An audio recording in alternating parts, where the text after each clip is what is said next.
First తెలిసినప్పుడు అయితే చాలా బాధ అనిపించింది. అసలు గాంధీ స్టాచ్యూ చేస్తే ఏమొస్తుంది అంటే ఆయనకి ఏంటంటే ఫస్ట్ ఆయనకి డబ్బులు రావాలి అంత, అదే నాకు తెలిసిపోయింది. ఎందుకంటే దానికి ట్యాక్స్ పడుతుంది కదా, దానికి డబ్బులు కావాలి.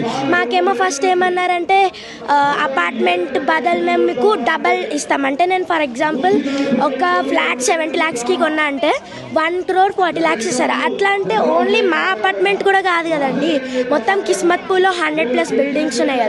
అప్పుడు వాళ్ళందరికీ అట్లనే కోటి ఇచ్చుకుంటూ పోతే మళ్ళీ వాళ్ళ అప్పులు కూడా అవుతుంది. మళ్ళీ ఇప్పుడు ఇది ఏం చేస్తారు, last 2 years ruling party, first ఇది గులగట్టడానికే 2 years ఇంకా చాలా పడుతుంది. తర్వాత వస్తుందా కాంగ్రెస్? రాదు కదా. అంటే చాలా మందికి లైక్ మేము కూడా కాంగ్రెస్కే ఓటేసాం అనమాట, కాంగ్రెస్ మంచిది అని. ఎందుకంటే మా పేరెంట్స్ అయితే మా తాతది కూడా అప్పుడు మా ఊర్లో కాంగ్రెసే ఉండే. సో మేము ఏమనుకున్నామంటే కాంగ్రెస్ ఇంకా బాగుంటుందేమో బీఆర్ఎస్ కన్నా అని అనుకున్నాం.